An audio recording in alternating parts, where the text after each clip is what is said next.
بسم اللہ الرحمن الرحیم۔ السلام علیکم ورحمۃ اللہ۔ جب حضرت یوسف علیہ السلام کی بے گناہی بادشاہ پر ظاہر ہو گئی تو بادشاہ نے حکم دیا کہ یوسف علیہ السلام کو میرے پاس لاؤ تاکہ میں ان کو اپنا مشیر خاص بنا لوں۔ حکم کے مطابق یوسف علیہ السلام کو اعزاز کے ساتھ جیل خانہ سے دربار میں لایا گیا۔ سب سے پہلے بادشاہ کی دعوت پہنچائی تو یوسف علیہ السلام نے سب جیل والوں کے لیے دعا کی اور غسل کر کے نئے کپڑے پہنے۔ جب دربار بادشاہی پر پہنچے تو یہ دعا کی، میری دنیا کے لیے میرا رب مجھے کافی ہے، ساری مخلوق کے بدلے میرا رب میرے لیے کافی ہے۔ جو اس کی پناہ میں آ گیا وہ بالکل محفوظ ہے، اس کی بڑی تعریف ہے، اس کے سوا کوئی معبود نہیں۔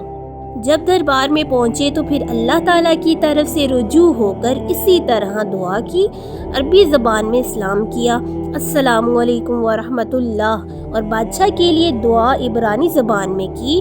بادشاہ اگرچہ کہ بہت سی زبانیں جانتا تھا مگر عربی اور عبرانی زبانوں سے واقف نہ تھا۔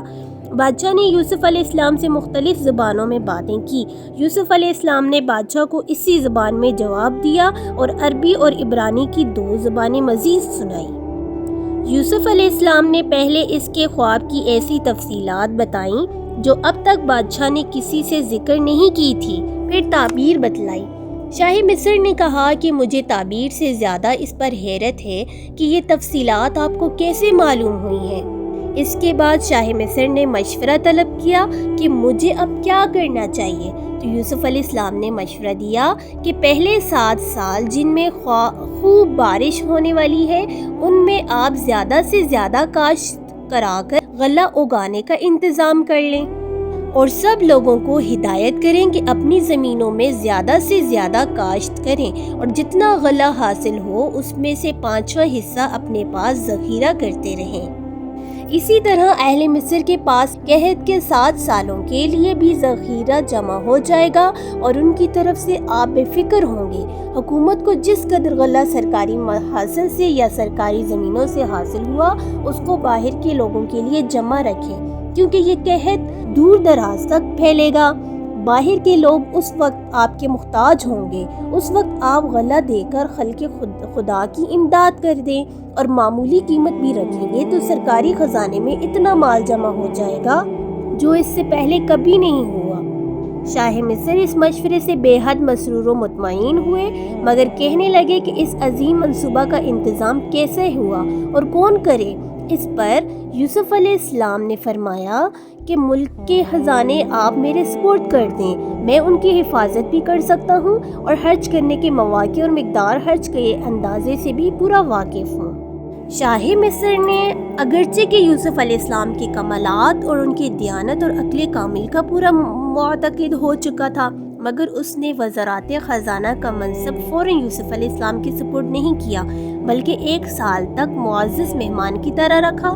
سال پورا ہونے کے بعد نہ صرف وزارت خزانہ بلکہ پورے امور مملکت ان کے سپرد کر دیے گئے۔ اسی زمانے میں زلیخا کے شوہر کتفیر کا انتقال ہو گیا تو شاہ مصر نے حضرت یوسف علیہ السلام سے ان کی شادی کر لی۔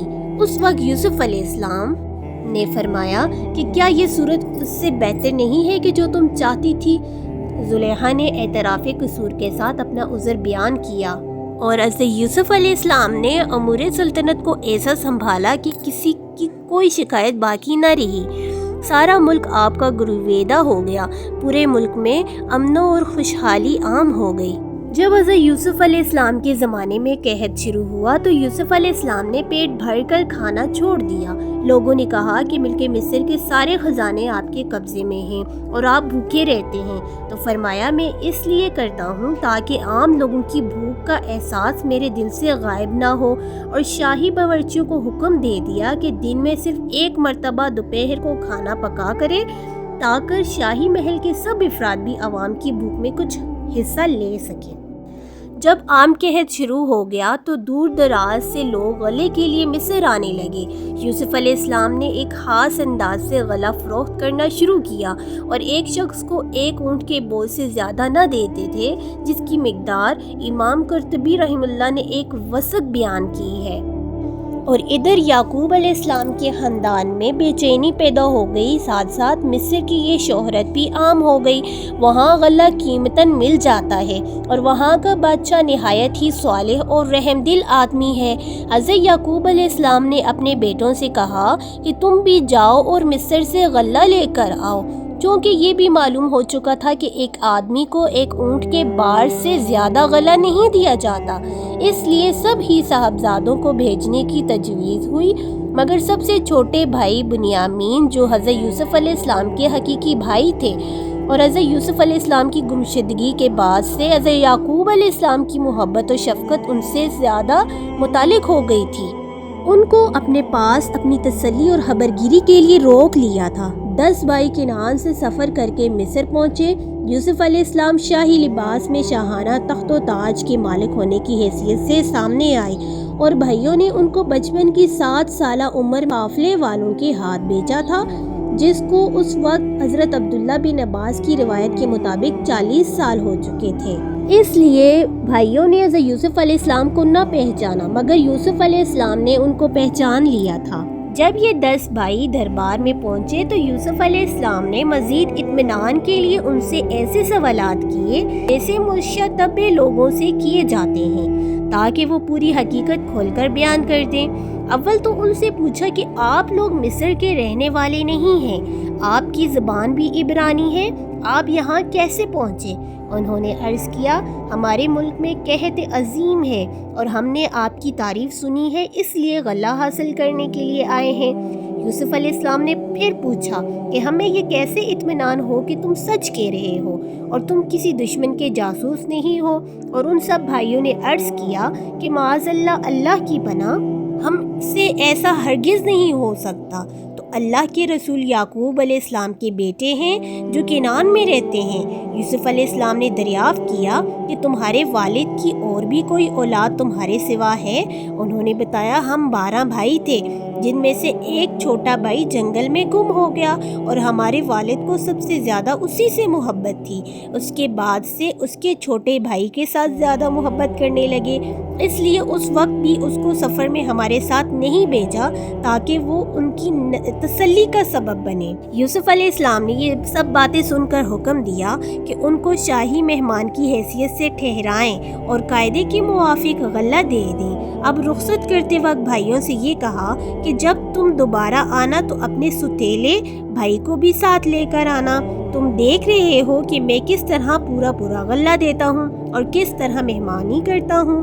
اگر تم اپنے بھائی کو ساتھ نہ لائے تو پھر میں تم میں سے کسی کو غلہ نہیں دوں گا، کیونکہ میں سمجھوں گا کہ تم نے مجھ سے جھوٹ بولا ہے۔ اس طرح تم میرے پاس نہ آنا۔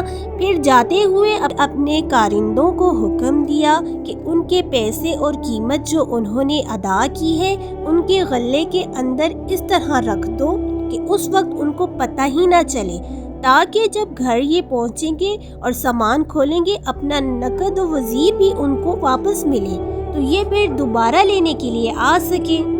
جب یوسف علیہ السلام کے بھائی مصر سے غلہ لے کر گھر واپس پہنچے تو مصر کے معاملے کا تذکرہ والد ماجد سے کرتے ہوئے یہ بھی بتلایا کہ عزیز مصر نے آئندہ کے لیے ہمیں غلہ دینے کے لیے یہ شرط کر دی ہے کہ اپنے چھوٹے بھائی کو ساتھ لاؤ گے تو تب غلہ ملے گا، ورنہ نہیں۔ اس لیے آپ آئندہ بنیامین کو بھی ہمارے ساتھ بھیج دیں تاکہ ہمیں آئندہ بھی غلہ مل سکے، اور ہم اس بھائی کی تو پوری حفاظت کرنے والے ہیں، اس کو کسی قسم کی تکلیف نہ ہوگی۔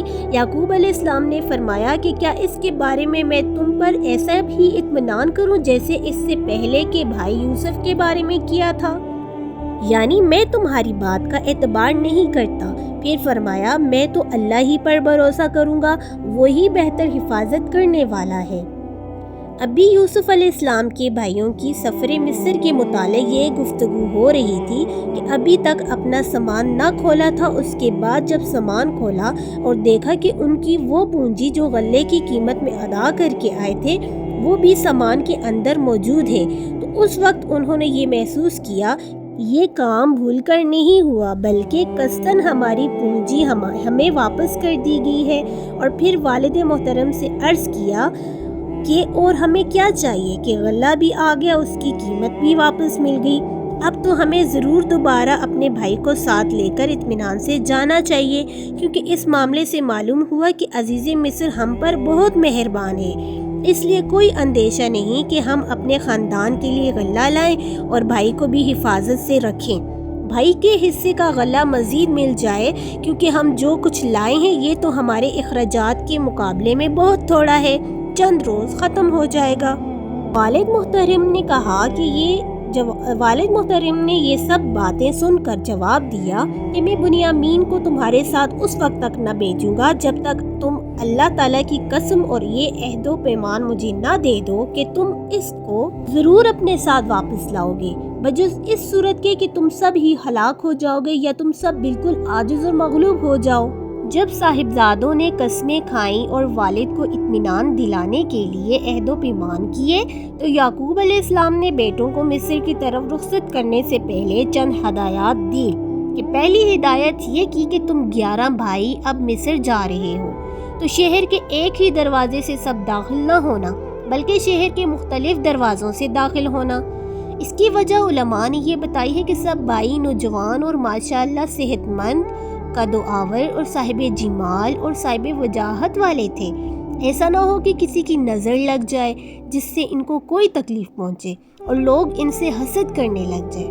عزیز مصر نے چونکہ پہلی مرتبہ ان کا کافی اعزاز کیا تھا اور یہ قافلہ خاص شان کے ساتھ یوسف علیہ السلام کی دعوت پر مصر میں داخل ہو رہا تھا تو کہیں ایسا نہ ہو کہ مصری ان سے حسد کرنے لگے اور یہ ان کی تکلیف کا باعث بن جائے۔ پھر یعقوب علیہ السلام نے فرمایا کہ نظر بد سے بچنے کی جو تدبیر میں نے بتلائی ہے میں جانتا ہوں کہ وہ اللہ تعالیٰ کی مشیت و ارادہ کو نہیں ٹال سکتی، حکم تو صرف اللہ ہی کا چلتا ہے، البتہ انسان کو ظاہری تدبیر کرنے کا حکم ہے۔ جب سب بھائی شہر مصر پہنچنے کے بعد یوسف علیہ السلام کے دربار میں حاضر ہوئے تو یوسف علیہ السلام نے دیکھا کہ یہ وعدے کے مطابق ان کے حقیقی بھائی بنیامین کو ساتھ لائے ہیں۔ یوسف علیہ السلام نے فرمایا تم نے بہت ہی اچھا کیا، میرے حکم کے مطابق اپنے بھائی کو ساتھ لے آئے ہو، تم کو عنقریب اس کا اچھا بدلہ ملے گا۔